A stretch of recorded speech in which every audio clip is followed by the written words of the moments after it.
Then Pedro makes a move that shocks everyone. Hey! So he's Argentina. You too. Thank goodness for you. Happy Valentine's Day. On sera tous d'accord pour dire que ce genre de vidéo est super impressionnante. Et souvent on va avoir l'impression que le chien s'en prend à la personne comme ça, d'un coup, sans raison. Et que c'est super imprévisible. Mais en connaissant un peu plus quelques indices du langage canin, on va se rendre compte qu'en fait c'était totalement prévisible et que le chien a signalé de nombreuses fois son inconfort et son envie de cesser l'interaction. Globalement, quand quelque chose dérange un chien, il va le signaler. Il va le signaler de plusieurs manières. Normalement, il ne devrait pas directement grogner ou mordre. Avant ces deux étapes, il y a un certain nombre de signaux que le chien va émettre pour signaler son inconfort avant de passer à ces étapes. Vous l'aurez donc compris dans cette vidéo, on va parler d'un aspect crucial de la communication canine. Et c'est donc les signaux d'apaisement. Alors avant de vous dire un petit peu tout ce qu'il va y avoir dans cette vidéo, déjà je vais juste vous donner une petite explication de ce que c'est que les signaux d'apaisement. Les signaux d'apaisement, ça va être un comportement que les chiens vont utiliser pour calmer une situation. Alors parfois ça peut être assez subtil, mais c'est vraiment super important de les connaître et de les comprendre parce que ça va permettre de comprendre ce que ressent réellement le chien. Donc globalement dans cette vidéo, on va voir pourquoi c'est vraiment important de comprendre ces signaux, dans quelles situations ils peuvent être utilisés. Ensuite je vais évidemment vous citer quelques exemples des signaux d'apaisement les plus souvent utilisés et facilement repérables. Et enfin on va voir comment agir lorsqu'on observe un signal d'apaisement chez un chien. Alors pourquoi est-ce que c'est vraiment essentiel de comprendre les signaux d'apaisement? Alors déjà tout simplement parce que c'est quelque chose d'essentiel et primordial pour le chien. C'est ça qui lui permet de signifier que quelque chose le dérange, qu'il est pas bien. C'est comme ça qu'il va essayer de calmer les choses. Donc si nous-mêmes on comprend pas, on pourra pas agir en conséquence et on pourra pas l'aider. Et donc en comprenant ces signaux, ça va permettre une super communication entre vous et votre chien. Et donc évidemment ça va renforcer votre relation. Et en plus en répondant à ces signaux, vous allez lui montrer que vous comprenez et que vous respectez ses besoins et ses limites. Il va donc être super reconnaissant par rapport à ça. Ça va du coup aussi permettre de réduire son stress. Parce que s'il est dans une situation d'inconfort, qu'il émet des signaux et que vous le voyez pas, il va rester dans cette situation et son stress va augmenter. Tandis que si vous le comprenez et que vous le sortez de cette situation, forcément ça va lui permettre de diminuer son stress. Et enfin, évidemment, ça va améliorer la sécurité tout autour du chien, que ce soit pour lui ou pour tout ce qui est autour de lui. Comprendre ces signaux, ça va permettre d'éviter toutes sortes d'accidents, comme par exemple ce qu'on a pu voir tout à l'heure comme vidéo.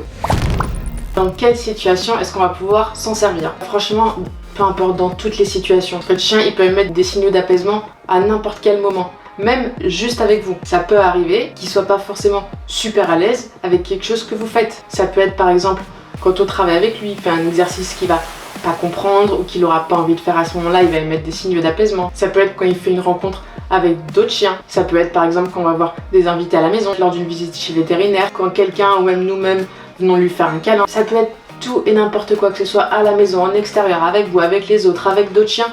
Forcément c'est comme nous, il peut être dans une situation inconfortable tout le temps. Voilà, c'est bien beau de vous expliquer qu'en gros les signaux d'apaisement c'est un truc essentiel, mais maintenant il est temps d'aller au concret et donc je vais vous donner des exemples des signaux d'apaisement qui sont le plus souvent utilisés et surtout qui sont relativement faciles à voir. Alors un des premiers signaux d'apaisement qu'on peut observer chez le chien, ça va être le léchage des babines. Alors évidemment sans nourriture autour, si le chien a tendance à se lécher les babines de manière un petit peu répétée, c'est qu'il essaye de signaler son stress ou son inconfort. Je sais pas, par exemple, quelqu'un va venir et va vouloir lui faire une caresse, si à ce moment-là il en a pas envie et que ça le dérange, il va se lécher plusieurs fois les babines.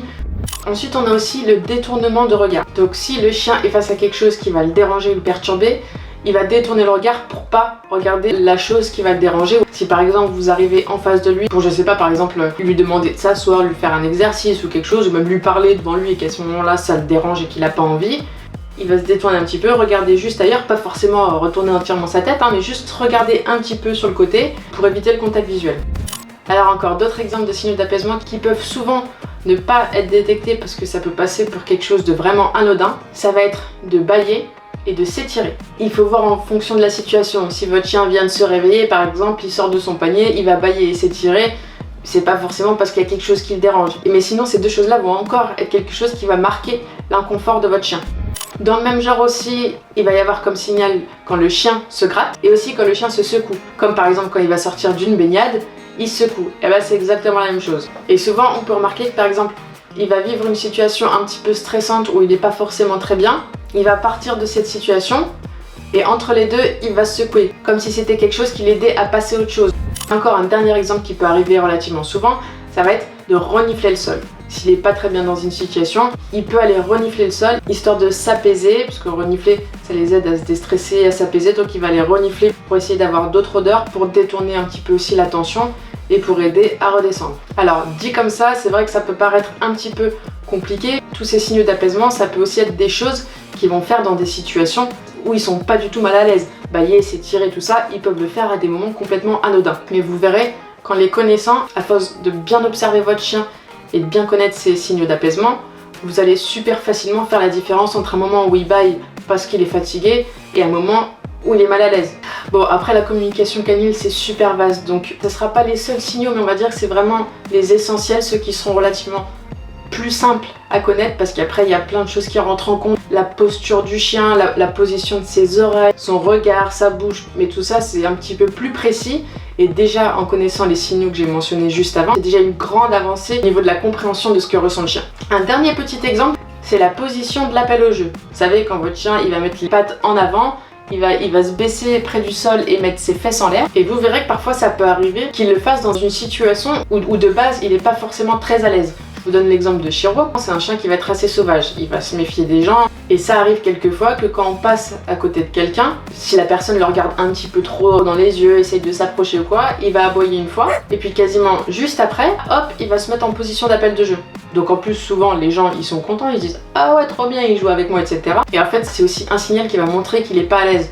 Il va juste faire cet appel au jeu pour essayer de détendre un petit peu l'atmosphère. Mais encore une fois, ça ne veut pas dire forcément qu'il a envie que l'autre personne vienne jouer avec lui. Et ça, c'est quelque chose en plus qui est assez compliqué à comprendre parce que ça paraît pas forcément logique. C'est deux choses qui sont assez opposées.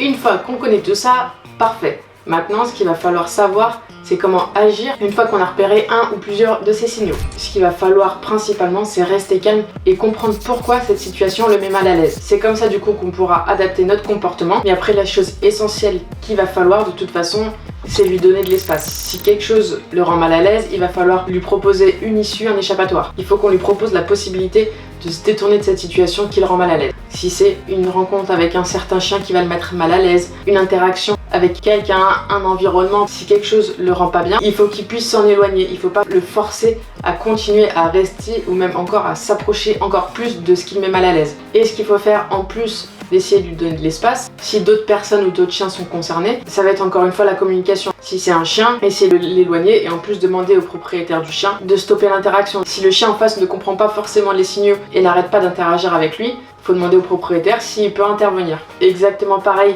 avec une personne. Si une personne, un enfant, qui que ce soit, essaie d'interagir avec le chien et vous voyez qu'il est mal à l'aise, essayez de l'éloigner et expliquez à la personne que votre chien n'aime pas ça, qu'il se sent pas bien, et si cette personne peut juste s'éloigner un petit peu pour voir si déjà il réagit un petit peu mieux. Alors attention, il faut pas forcément essayer de le toucher ni essayer de le rassurer de force. En connaissant bien votre chien, en l'observant, si c'est ce qu'il a besoin, s'il a besoin d'être rassuré, évidemment faut le faire, mais dans des moments d'inconfort comme ça, le toucher ou le forcer à rester contre vous, déjà qu'il est pas bien, ça peut le perturber encore plus. Il est déjà pas bien, il sait pas trop ce qui se passe, donc ça va peut-être le perturber ou le surprendre et ça pourrait être encore pire. Alors évidemment quelque chose que j'ai pas encore dit mais qui est évident, il fait des signaux d'apaisement, s'il grogne ensuite c'est encore un autre signal pour montrer son inconfort.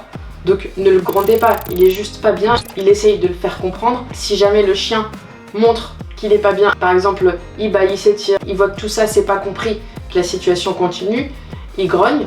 Si là vous le grondez parce qu'il a grogné, qu'est-ce qu'il va se dire? Je peux pas grogner. Donc la prochaine fois, qu'est-ce qu'il va faire? Il va passer à l'étape du dessus directement. Il pourrait mordre sans prévenir.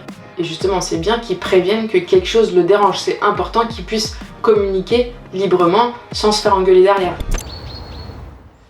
Voilà pour cette petite vidéo sur la communication canine et plus précisément sur les signaux d'apaisement. Je tenais vraiment à faire cette vidéo parce que je trouve que c'est quelque chose de tellement important et malheureusement je trouve que c'est encore pas assez connu des propriétaires de chiens alors que ça pourrait éviter tellement de situations problématiques. Donc surtout n'hésitez pas à en parler autour de vous, que ce soit avec d'autres propriétaires de chiens, avec votre famille, avec des gens même qui n'en ont pas mais qui vont être en contact avec d'autres chiens. Donc en tout cas j'espère vraiment que cette vidéo vous aura plu. Si vous avez des questions, des commentaires surtout, n'hésitez pas. N'oubliez pas de partager cette vidéo et de vous abonner pour pas louper les prochaines vidéos.